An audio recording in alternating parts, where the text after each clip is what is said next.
This is News Conference Extra with Conan Nolan. Good morning and welcome to News Conference Extra, a special segment of Today in LA Weekend. With us, the Honorable Adam Schiff, member of the U.S. House of Representatives, Democrat of Burbank, and a senior member of the House Intelligence Committee. Thank you very much for joining us. You bet. Big news, of course, is the President's speech this past week and what we're going to do now in Iraq and Syria. The public opinion polls seem to indicate that the American public is behind a military invention to stop this army, now estimated at 30,000 barbaric Islamic fighters. What, in your opinion, are they not seeing? Or what are the consequences of this action that may not be truly appreciated? Well, I think Americans recognize the threat that is posed by ISIL, and certainly in the wake of the beheading of these Americans, these journalists, Americans recognize this is a danger that's going to have to be dealt with. But I wouldn't put a lot of stock in that spot poll about how Americans feel right now. This is going to be a long-term undertaking, and unfortunately it's going to be very hard to degrade and ultimately defeat ISIL. And those polls are going to change over time as we have setbacks. And the American people need to understand this is a long, tough fight. And as much as people want to respond to the gruesome nature of those murders and the atrocities, the thousands and thousands of other atrocities that ISIL has committed, we have to be ready for a long, hard fight ahead of us. We're talking about years now. Years, absolutely. This will go on not only through the rest of this presidency, but into the next. Let's talk about something the New York Times mentioned in an article yesterday, where they suggested that the public debate really hasn't taken place on going back into Iraq. Times piece saying some officials and terrorism experts believe that the actual danger posed by ISIS has been distorted in hours of television punditry and alarmist statements by politicians. Daniel Benjamin, State Department top counterterrorism advisor during Obama's first term, says, quote, the public discussion has been a farce, with members of the cabinet and top military officers describing the threat in lurid terms that are not justified. Respond to that. Well, I think probably some have overstated the immediate threat posed by ISIL, but there's no question that ISIL poses a threat to us in the midterm and long term, and there's even some near-term risk. The principal threat ISIL poses is that there are thousands of fighters that have gone to join this jihad. Some have come from the United States, many have come from Europe. Many that have come from Europe have visa-free travel back in the United States. And that's going to be a real serious problem when those people try to come home, many of whom may wish to come home and attack us. There's also a nearer-term risk that people will be radicalized by the propaganda of ISIL, that we can have other, like Boston bombing incidents like we saw. Very low-tech explosives nonetheless can do a lot of damage. But I think that those concerns are well-founded. Certainly others have expressed a sense of immediate danger that goes in excess of that, as if there's an imminent, very specific plot against the United States, and there's no evidence of that. And you've had an Intelligence Committee briefing. There is no threat to the United States currently as a result of this group overseas. Well, there's no what we would describe as specific threat information. That is, there's a plot that's planned to be committed on such and such a date using such and such a cell, etc. We don't have any specificity like that, but we do know that leadership within ISIL does plan to attack the United States, does plan to attack our homeland. Right now, they're pretty occupied with a major fight on their in Iraq and Syria. But if they're allowed to maintain that territory, if they're allowed to have long sanctuary there, there's no question that threats and plots against the United States will come from ISIL. We hear no boots on the ground, no boots on the ground. However, some have suggested you have to have some boots on the ground. There was a report in USA Today on Friday which quotes an Air Force commander as saying that some U.S. personnel on the ground in Syria is essential. Quote, absolutely crucial that our pilots are talking to an American on the ground who can verify that the target they're going after is legitimate. Respond to that. Well, I think there's a lot of truth to the fact that we have a very different situation in Syria than Iraq. In Iraq, we do have American personnel on the ground. We have people there to gain intelligence. We have people there to train the Iraqi military, to assess targets. We have a capable fighting force in the Peshmerga and the Iraqi special forces we can work with. We have a government that we can deal with in Baghdad. We have none of that in Syria. Don't have the same intelligence, don't have the same friendly government, and don't have, most importantly, don't have that ground force that we can work with, not yet. And that poses real limitations on what we can do through the air. If we try to displace ISIL through the air, as we have around the Mosul Dam and Haditha and Erbil in Iraq, you have to ask, in Syria, who will come and occupy that ground? Will it be the al-Qaeda franchise al-Nusra? Will it be Bashar al-Assad's forces? Will it be Hezbollah? And we're certainly not in this just to displace one terrorist group with another.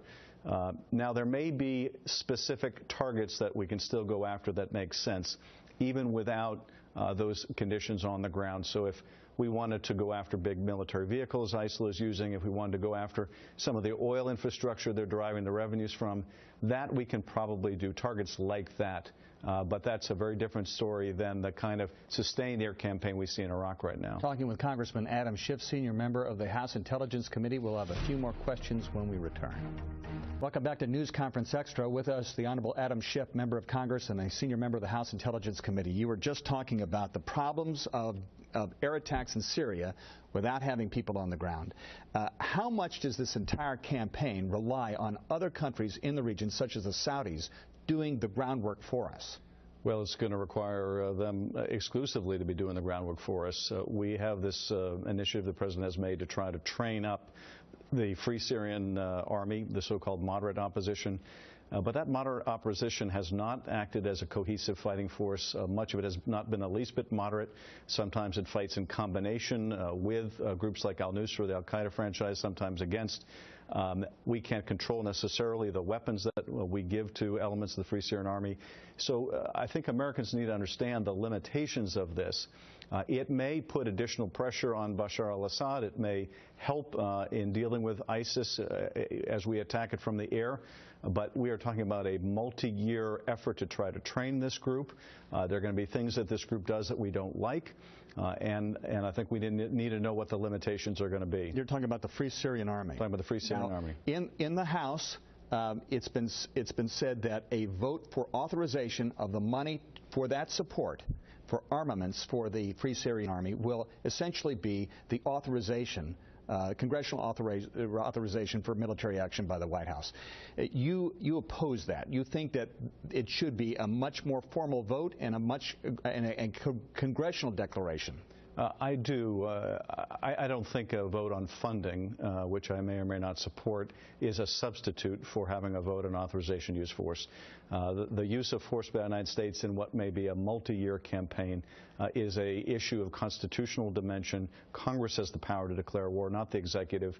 And providing funding for one piece of the President's strategy, even if it's a good idea, is not the same as a vote on an authorization to use force. And I've been urging our leadership to take that vote up next week. The President says he doesn't need it. The President says he doesn't need it, but the President is relying on what I think is a very strained interpretation of the existing authorization to use force that was passed in 2001 that dealt with the war in Afghanistan, al-Qaeda and its affiliates. ISIL, as you know, has been excommunicated from al-Qaeda. It's often fighting with al-Qaeda. And to use an authorization to use force against al-Qaeda and apply it to a group that's not affiliated and often at war with al-Qaeda seems to me a very precarious legal argument. If you don't get congressional authorization and the President goes ahead and as Commander-in-Chief engages in this military action, has he violated his oath of office? Well, I don't know. I think, frankly, Congress bears the responsibility because there's nothing. Congress could always say, we don't want to go to war in Iraq again. Well, that's exactly it. I mean, Congress is not some suitor waiting to be asked to the dance. If we believe that the President needs an authorization, we can take up an authorization on our own. We don't have to be asked by the President. At one level, I think the President's legal interpretation is wrong, and I think he should come to the Congress. At the same time, if we don't act, we have nobody to blame but ourselves. How many people in Congress agree with you on that? A lot. It started out with a small group of us, but that's growing every day. Democrats, Republicans? Democrats and Republicans. And while if I had to wager, I'd say we're unlikely to take up a vote on an authorization in this final week. I think when we do come back in what's called the lame duck session, we will have a vote. We will have a vote on authorization. We have 45 seconds left. The President at one time called ISIL the JV team. Then he said, after months later, after they took over a third of Iraq, we need to defeat them. And then he said we need to contain them. The Wall Street Journal NBC poll indicates a majority of Americans don't trust his leadership on this issue. What does he need to do in order to engage that trust from the American people going forward in a campaign that could take years? Well, I think he made what I would consider a very good opening statement just the other night in laying out why we should be concerned about ISIL, why it's a threat to America, why we have to work in concert with others to degrade and defeat it. But that can't be the end of it. Much as in making this case, he's going to have to come back to the American people time and time again, both in good times when we make progress and in tough times when we have setbacks. But this, I consider, just the beginning of the president making the case for why this is important to our country. Congressman Adam Schiff, Democrat of Burbank, House Intelligence Committee. Thank you very much. Thanks, Conan. NBC4's news conference is preempted by sports this morning, but we will be back next week with another special edition of News Conference Extra and News Conference. Up next, Meet the Press with Chuck Todd, where again they'll be talking about the president's endeavor overseas and ISIL and the campaign to defeat it.